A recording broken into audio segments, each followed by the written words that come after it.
कमाऊं मैं, उड़ाए तू। देखो ईशा, 2 महीने में हमारी शादी है। अब छोड़ो ना ये जॉब का चक्कर। वैसे भी मैं शादी के बाद तुम्हें जॉब करने की परमिशन नहीं दूंगा। कंपनी की तरफ से मुझे अच्छा पैकेज मिल रहा है। आखिर क्या जरूरत है तुम्हें ये छोटी सी सैलरी के लिए पूरा दिन दिमाग खपाने की। विकी, आपको बहुत अच्छी सैलरी मिलती है, इस बात की मुझे खुशी है, लेकिन प्लीज इस तरह मेरी जॉब को डिसरिस्पेक्ट तो मत करो। माना कि मुझे आपके जितनी लाखों में सैलरी नहीं मिलती, लेकिन मैं बहुत खुश हूँ अपनी जॉब के साथ। और सबसे बड़ी बात, मुझे अच्छा लगता है इंडिपेंडेंट होना। अरे यार, एक बात बताओ, बंदा कमाता क्यों है? फैमिली के लिए ना। और जो मैं कमा रहा हूँ हम दोनों के लिए ही तो है। देखो, मैंने हमेशा यही चाहा है कि जब मैं घर पहुंचूं तो मेरी पत्नी घर पर रहकर मेरा इंतजार करे, मेरे लिए चाय बनाए, प्यार से मुझे डिनर बनाकर खिलाए। अब तुम सोच लो, तुम्हारे लिए हमारा रिश्ता ज्यादा जरूरी है या तुम्हारा कमाना? विकी, ये क्या हो गया है? अरे तुम तो पढ़े लिखे लड़के हो, फिर भी ऐसी बातें कर रहे हो। देखो ईशा, मैं नौकरों के भरोसे अपना जीवन नहीं चलाने वाला। मुझे जो कहना था मैंने कह दिया है, अब तुम सोच लो। विकी और ईशा की अरेंज मैरिज हो रही थी। घर वालों की रजामंदी से उनका रिश्ता पक्का हुआ और सगाई के बाद दोनों फोन पर एक दूसरे से बातें करने लगे। 2 लाख रुपए महीने की सैलरी पाने वाले पढ़े लिखे हैंडसम लड़के विकी को ईशा जितना करीब से जानती जा रही थी, उसकी सोच उसे और हैरान कर रही थी। ये विकी को मैंने जैसा सोचा था, ये तो बिल्कुल उसके उलट ही बिहेव कर रहा है। क्या करूं?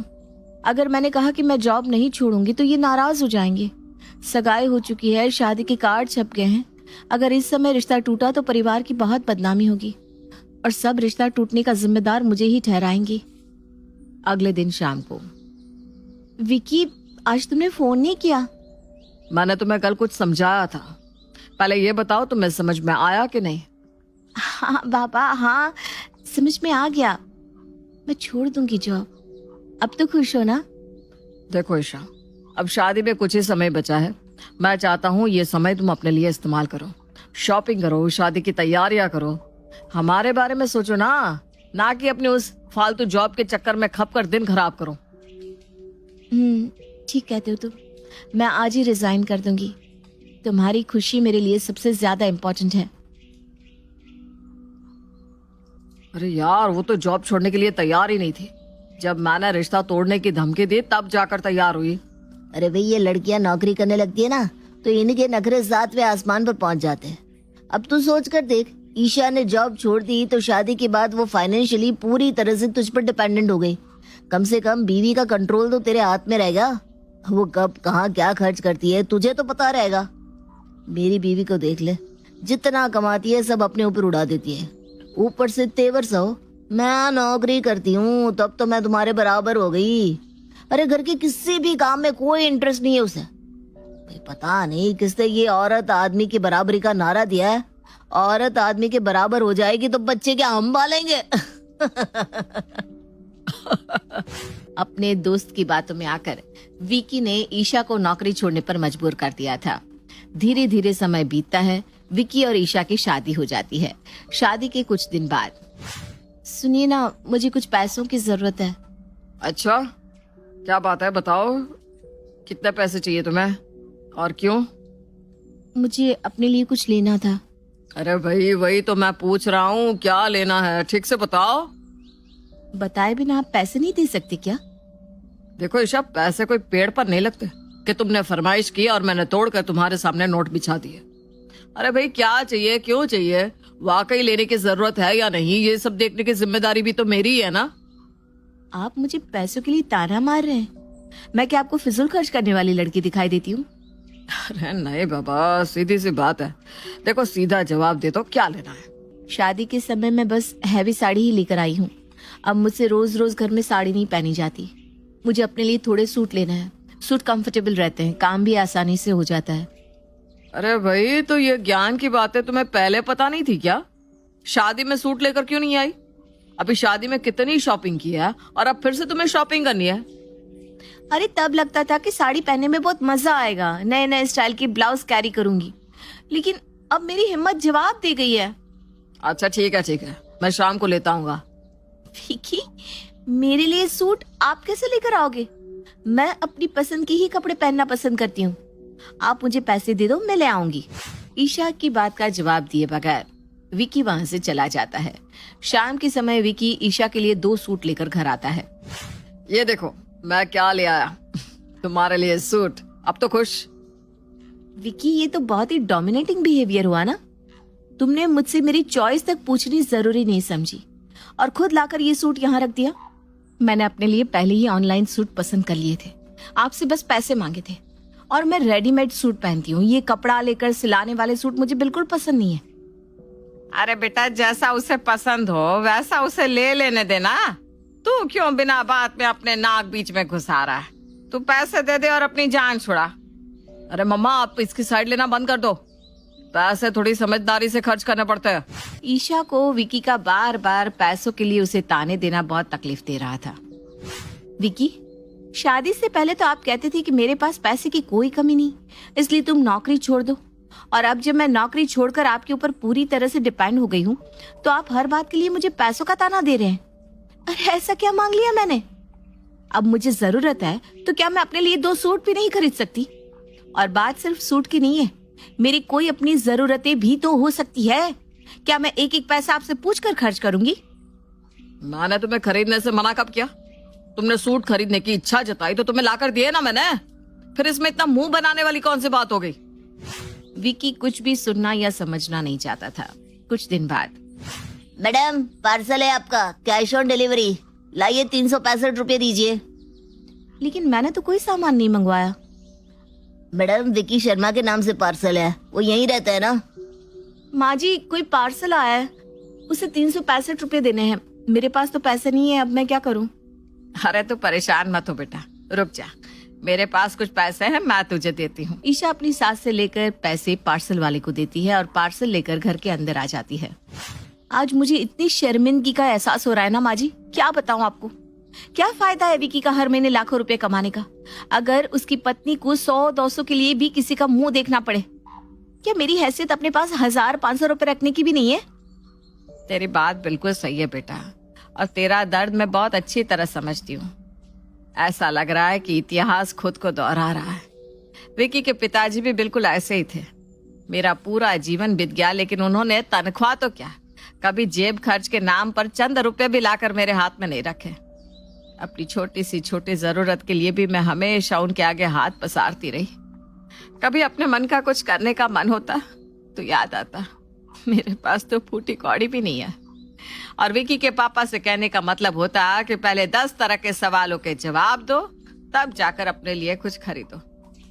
क्या चाहिए, क्यों चाहिए, ऐसा नहीं तो वैसा क्यों, इतने सवाल होते कि उनका जवाब देने के बजाय मुझे कुछ ना खरीदना ज्यादा आसान लगता। धीरे धीरे विकी बड़ा होने लगा। जब मोहल्ले में कोई फल या खिलौने बेचने वाला आता तो विकी जिद करता कि मैं उसे भी लेकर दूं। उसके साथ के बच्चे दौड़ कर जाते और अपनी माँ से पैसे लेकर अपनी पसंद की चीज खरीद कर खाते, और मैं लाचार सी बस देखती रहती। एक दिन विकी ने मुझसे आकर कहा, माँ पैसा क्यों करती है? सबकी मम्मी पर्स टांग कर घूमती है और अपने बच्चों को जो चाहे दिला देती है, और एक आप हो कि हमेशा पापा से ही पैसे मांगती रहती हो। उस दिन पहली बार मैंने अपने 16 साल के बेटे को सच बताया। अब चिंता मत करो माँ, जब मैं कमाने लगूंगा तो आपको लाकर पैसे दिया करूंगा, फिर उन पैसों से आप जो चाहे खरीदना, कोई आपसे सवाल जवाब नहीं करेगा। उस दिन मुझे लगा कि मैंने अपने बेटे को अच्छे संस्कारों के साथ बड़ा किया है। विकी बड़ा होगा तो मुझे समझेगा। बड़े होने के बाद विकी ने अपने अच्छे बेटे होने का पूरा फर्ज निभाया, और उसकी नौकरी लगने के बाद वो हर महीने मुझे कुछ रुपए देने लगा। रुपए मुझे देने के बाद उसने कभी पलटकर पूछा भी नहीं कि मैं उन रुपयों का क्या करती हूँ। विकी के पापा अपनी अनंत यात्रा पर निकल गए, लेकिन कभी मुझे वो सम्मान ना दे सके जो मैंने उनसे चाहा था। लेकिन अपने विकी की सोच पर मुझे सदा गर्व होता कि कम से कम मेरा बेटा अपने पिता की तरह नहीं बनेगा। अगर वो अपनी माँ की तकलीफ समझ रहा है तो कल को पत्नी की भी समझेगा। लेकिन आज तेरी बात सुनकर मुझे अपने बीते हुए एक एक दिन याद आ गए। आज इसने साबित कर दिया कि ये अपने पिता की ही संतान है। माँ के लिए चाहे इसके भाव अलग हो, लेकिन पत्नी को सही मान सम्मान दे पाना इसके खून में ही नहीं है। तो क्या मुझे भी सारी जिंदगी पाई पाई के लिए इनके आगे ऐसे ही हाथ फैलाना होगा? आप एक बार उन्हें समझा कर देखिए ना माँ जी, हो सकता है उन्हें अपनी गलती का एहसास हो जाए। विकी की माँ मंजू अपने बेटे को समझाने की कोशिश करती है, लेकिन विकी के दिमाग पर तो उसके दोस्तों की बातों ने ऐसा असर किया हुआ था कि उसे माँ की कही कोई बात समझ में ही नहीं आ रही थी। ईशा बेटा, ऐसा लगता है कि विकी की अकल पर तो पत्थर पड़ गए हैं। कुछ समझ में नहीं आ रहा क्या करूं। तो ऐसा कर, अब से कुछ पैसे तू मुझसे ले लिया कर। तुझे रोज रोज विकी के आगे हाथ फैलाने की जरूरत नहीं पड़ेगी। लेकिन मम्मी जी, आप पैसे कहाँ से लाएंगी? बेटा, तुझे बताया ना मैंने, विकी हर महीने मुझे कुछ पैसे देता है।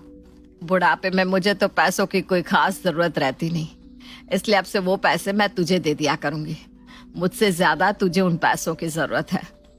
ईशा बार बार मना करती है, लेकिन फिर भी उसकी सास जबरदस्ती हर महीने कुछ पैसे उसे देने लगती है। हर महीने जेब खर्च मिलने पर ईशा को भी अब थोड़ा खुलापन महसूस होने लगा था। एक दिन मंजू अपनी बहू ईशा को जेब खर्च के पैसे दे रही थी कि तभी विकी उसे देख लेता है। मम्मी, ये क्या कर रही हैं आप? ईशा को पैसे क्यों दे रही है? अरे मैं अपने पैसों का जो चाहे करूं, मेरी मर्जी। ओह, तो ये बात है। मेरी मर्जी के बगैर ईशा को पैसे देकर आपने ठीक नहीं किया मम्मा। अगर आपको पैसों की जरूरत नहीं है तो ठीक है, अगले महीने से मैं आपको पैसे देना बंद कर दूंगा, लेकिन इस घर में होगा वही जैसा मैं चाहूंगा। मैंने आपको मना किया था ना माँ जी कि आप मुझे रुपए मत दीजिए। देखा आपने, मेरी वजह से उन्होंने आज आपसे इस तरह की बात की है। नहीं बेटा, तुम्हारे कारण नहीं, ये सब कुछ मेरे कारण हो रहा है। शायद मेरी परवरिश में कुछ कमी रह गई है, जो मेरा बेटा आज मेरी बहू के साथ इस तरह से व्यवहार कर रहा है। अब सहने का समय नहीं है बेटा, अब हमें इसे सबक सिखाना ही होगा। देख, मैं तो जीवन भर सहती रही, उसके बदले में मुझे कोई सराहना नहीं मिली। गलत को बर्दाश्त करना कोई समझदारी नहीं होती, गलत के खिलाफ आवाज उठानी ही चाहिए। तो आगे बढ़, मैं तेरे साथ हूं। इसे अपनी कमाई का घमंड हो गया है ना, इससे ऐसा लगता है कि अगर ये तेरे हाथों में पैसे नहीं देगा तो तू एक एक रुपए के लिए मोहताज हो जाएगी। लेकिन तुझे भी खुद को साबित करना है। छोटी बड़ी जैसे भी नौकरी मिले तो घर से बाहर निकलकर नौकरी कर, 4 पैसे कमा और आत्मसम्मान के साथ अपना जीवन बिता। जीवन भर पति के आगे पीछे घूमने से तुझे कोई बहादुरी का मेडल नहीं मिलने वाला। लेकिन माँ, उन्होंने मुझे नौकरी ना करने की हिदायत दे रखी है। बेटा, ये विकी नहीं, उसका अहम बोल रहा है, और उसके अहम को तू जितना तुष्ट करेगी वो उतना ही तुझ पर हावी होगा। सास मंजू की बात सुनकर ईशा घर से बाहर जाकर नौकरी ढूंढ लेती है। अगले दिन ऑफिस से आने के बाद, ईशा, चाय बना दो जरा, और हाँ, आज खाने में कुछ स्पेशल बनाना। बेटा, बहू तो घर पर नहीं है, चाय मैं बना देती हूँ। अरे, उसे पता नहीं मेरे ऑफिस से आने का समय हो रहा है, फिर इस समय बाहर घूमने का क्या मतलब है? बहू घूमने नहीं, काम पर गई है। मतलब बहू ने नौकरी ढूंढ ली है, अच्छी तनख्वाह मिल रही है। वो तो मना कर रही थी, लेकिन मैंने ही कहा कि औरत को आत्मनिर्भर होना चाहिए। मेरे कहने पर उसने नौकरी ज्वाइन कर ली है। बेटा, माँ, अब क्यों उसे सर पर चढ़ा रही है? और मैंने साफ साफ कहा था कि मुझे नौकरी करने वाली पत्नी नहीं चाहिए। मुझसे पूछे बिना उसने जॉब की कैसे? पत्नी का पैसे कमाना तुझे पसंद नहीं और अपनी कमाई उसके हाथ में रखना तेरी शान के खिलाफ है। मतलब तू बस ये चाहता है कि पत्नी सारी जिंदगी तेरे सामने हाथ फैलाकर खड़ी रहे। ये कैसा अहम है बेटा? क्या तू सच में मेरा वही बेटा है जो अपनी माँ की हर तकलीफ दुख महसूस करता था? बात को घुमाओ मत माँ। सच बात तो यह है ना कि उसने मेरी बात काटी है। अरे ऐसी कौन सी जरूरत है उसकी जो मैं पूरी नहीं कर पा रहा हूँ? विक्की बेटा, तुझे याद है जब तू छोटा था ना, तो अक्सर मुझसे कभी आइसक्रीम खाने की तो कभी बर्फ का गोला खाने की जिद किया करता था। जब वो आइसक्रीम वाला हमारे घर के बाहर आकर टन टन करके घंटी बजाता था तो तू दौड़कर मेरे पास आता और कहता, माँ 2 रुपए दे दो ना, मुझे गोला खाना है। तुझे याद है तब मैं क्या जवाब देती थी? आज इतनी पुरानी बातें याद करने का क्या मतलब है माँ? बता ना बेटा, तुझे तो याद होगा ना जब मोहल्ले की सब औरतें चूड़ी वाले के पास बैठकर अपनी पसंद की चूड़ियां पहना करती थी, तो तू भी मुझसे कहता था, माँ जाओ ना, तुम भी हरी हरी चूड़ियां पहन कर आओ। तो मैं क्या जवाब देती थी तुझे याद है? मुझे सब याद है माँ। आप हमेशा यही कहती थी कि मेरे पास खुले पैसे नहीं है, 500 का नोट है। बहुत अच्छा बेटा। तब तो तुझे ये भी जरूर याद होगा कि मैं हमेशा एक जैसा बहाना क्यों बनाती थी। मुझे पता है माँ, तुम्हारे पास कोई 500 का नोट कभी था ही नहीं। तुम बस मेरा मन रखने के लिए कहा करती थी कि 500 का खुला नहीं है। बेटा तुम्हारे पापा एक सरकारी अफसर थे, समाज में बड़ा मान सम्मान था उनका, और हमारे घर में पैसों की ऐसी कोई कमी भी नहीं थी। लेकिन फिर भी ये तुम्हारे पापा की जिद थी कि वो औरत के हाथ में पैसा नहीं देंगे, मुझे अपने घर की कमान नहीं सौंपेंगे, इसलिए उन्होंने जिंदगी भर मेरे हाथ में कभी पैसे नहीं रखे। छोड़ो ना माँ, जो बीत गया सो बीत गया। इसीलिए तो मैं अब आपको हर महीने पैसे देता हूँ ना, ताकि आप अपनी सारी इच्छाएं पूरी कर सको। बेटा अब 60 साल की उम्र में ना तो मेरी श्रृंगार करने की उम्र रही है और ना ही हरी हरी चूड़ियां पहनने की। उम्र के साथ इच्छाएं भी दम तोड़ देती है बेटा। समय बीत जाने के बाद उन चीजों का कोई अर्थ नहीं रह जाता। आज तू मेरे सामने दौलत का ढेर भी लगा दे तो मेरी जवानी तो वापस नहीं ला सकता ना, ना ही आज तू सड़क के किनारे रुक कर बर्फ का गोला खा सकेगा। भूख लगने पर ही भोजन किया जाता है, भरे पेट सामने रखे भोजन का कोई अर्थ नहीं बचता। आज बहू की उम्र है तो उसके पास पैसा नहीं है, कल अगर उसका बेटा दौलत का ढेर भी लगा दे तो उसकी बीती उम्र तो लौट कर नहीं आएगी ना। आपकी बात अलग है माँ, आप में और उसमें बहुत फर्क है। आजकल की लड़कियों को अभी आप जानती नहीं हो, इन्हें जरा छूट दो तो ये सर पर बैठ जाती हैं। हाँ बेटा फर्क तो है। पहला फर्क तो यही है कि मैं तेरी माँ हूं और वो तेरी बीवी। बीवियां तो हमेशा पति के लिए बाहर से आई हुई औरत होती है, जिससे वो चाहते हैं कि वो कर्तव्य तो सारे निभाए लेकिन अधिकार ना जमाए। और दूसरा फर्क यह है बेटा कि वो मेरी तरह पैसे पैसे के लिए मोहताज होकर इस 4 दीवारी में अपनी जिंदगी नहीं बिताएगी। वो एक पढ़ी लिखी इंडिपेंडेंट लड़की है। जैसे वो 6 महीने पहले नौकरी कर रही थी वैसे ही आज भी कर सकती है। तेरे लिए उसने अपनी जॉब छोड़ी और हाउसवाइफ बनने को तैयार हो गई। और तूने क्या किया उसके लिए? तूने यही वादे किए थे ना उससे कि उसे कमाने की कोई जरूरत नहीं है, तेरी कमाई इस घर को चलाने के लिए काफी है। लेकिन बेटा क्या फायदा ऐसी कमाई का कि तू अपनी पत्नी के हाथ में कुछ रुपए रखकर ये भी ना कह सके ये तुम्हारा जेब खर्च है, अपने पास रखो, जहां मन करे वहां खर्च करो। मुझे अपनी गलती का एहसास हो गया है माँ। अब मैं आपको फिर से आपका विक्की बनकर दिखाऊंगा और आपकी बहू को भी उसके सारे अधिकार दूंगा। विक्की को अपनी गलती का एहसास हो गया था। उस दिन के बाद विक्की ने कभी भी अपनी पत्नी को नौकरी करने के लिए रोका नहीं और पाई पाई का हिसाब रखना भी बंद कर दिया।